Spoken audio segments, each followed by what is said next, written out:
Quirky, self-aware, cute, and inventive are all words that describe Jaleco's love letter to gaming that is Game Tengoku, the Game Paradise. Ported to the Saturn in 1997, this video game themed shoot-'em-up stands out amongst the rest with its shameless adoration of the medium, and it's because of this that the game makes for such a good time.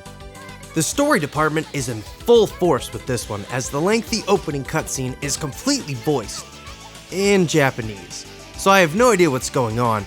But after a short trip to the wiki, I was able to find that it takes a note from Captain N by having our protagonist get sucked into an arcade machine where she meets up with other Jaleco characters to stop this guy.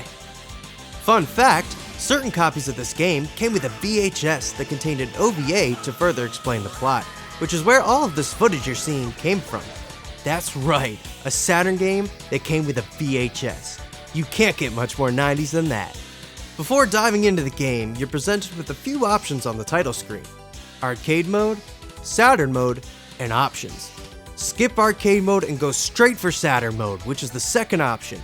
It features 2 extra levels, an extra character, slightly changed enemy patterns, and loads of cutscenes, making this the optimal Game Tengoku experience. Besides the aforementioned, the only other changes between the 2 modes is Momoko's screen clearing bombs. The images seem to be a little more provocative in the arcade mode. As an added bonus for all of you who understand Japanese, I highly suggest checking out the data mode in the options, where you can get a little backstory about the arcade games that the 7 playable characters are from.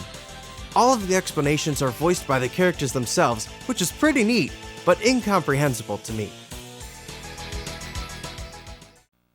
The main draw of the game is of course the amazing levels that pay tribute to video games of many kinds. You start in an arcade, duke it out with a boss inside a claw machine, go on an adventure shooting down Diet Dragon Quest characters, race your way through not Daytona, and even end up fighting your way through a Sega Saturn itself. This game pulls out all of the stops to make it unforgettable. Just look at these idiots stumbling around the game store level playing the Virtual Boy. I don't know what's more embarrassing, them getting shot down by a little girl or the fact that they bought the Virtual Boy. How about this game's version of the Glitch Gremlin? Or the boss made entirely out of game consoles? And I can't forget the karaoke level and its amazing song whose lyrics you have to shoot down. And to top it all off, if you get tired of Saturn mode, then head over to Time Attack mode and race your way through 2 levels and take out the bosses before time is up.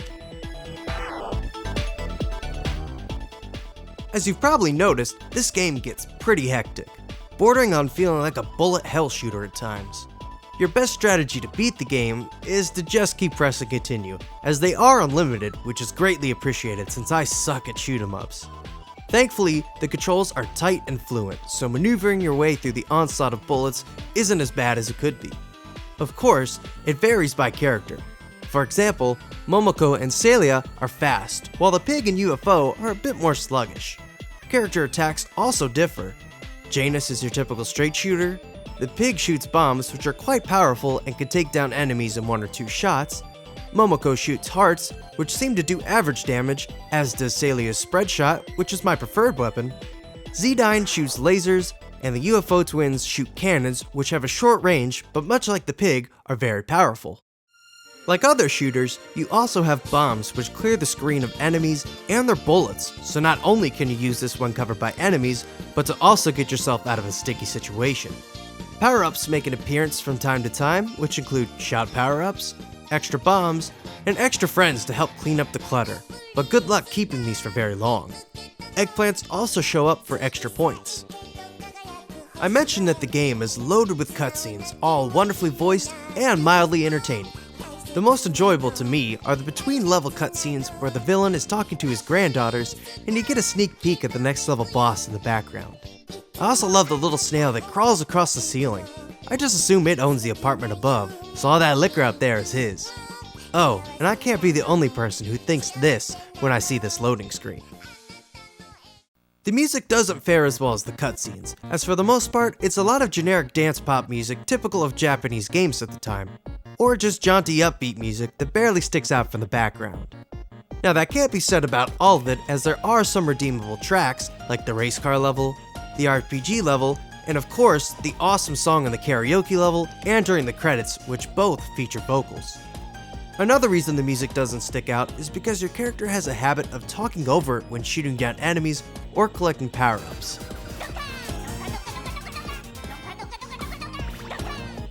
At first it can be a bit annoying, but I was able to tune it out after a while. Overall, nothing extraordinary or offensive in this category.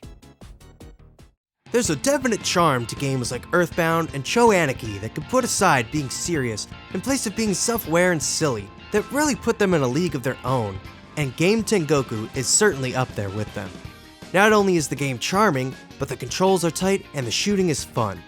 It's because of all this that I feel it is a must-play for Saturn and shoot-'em-up fans. As is the case with most Saturn games, this one is fairly pricey, going for about $80 to $100. But if you don't want to break the bank, I highly recommend getting a reproduction copy for around $20 somewhere online. Regardless of what you get, take a break from that daunting RPG you're playing, or a time-consuming FPS, and have some fun with Game Tengoku.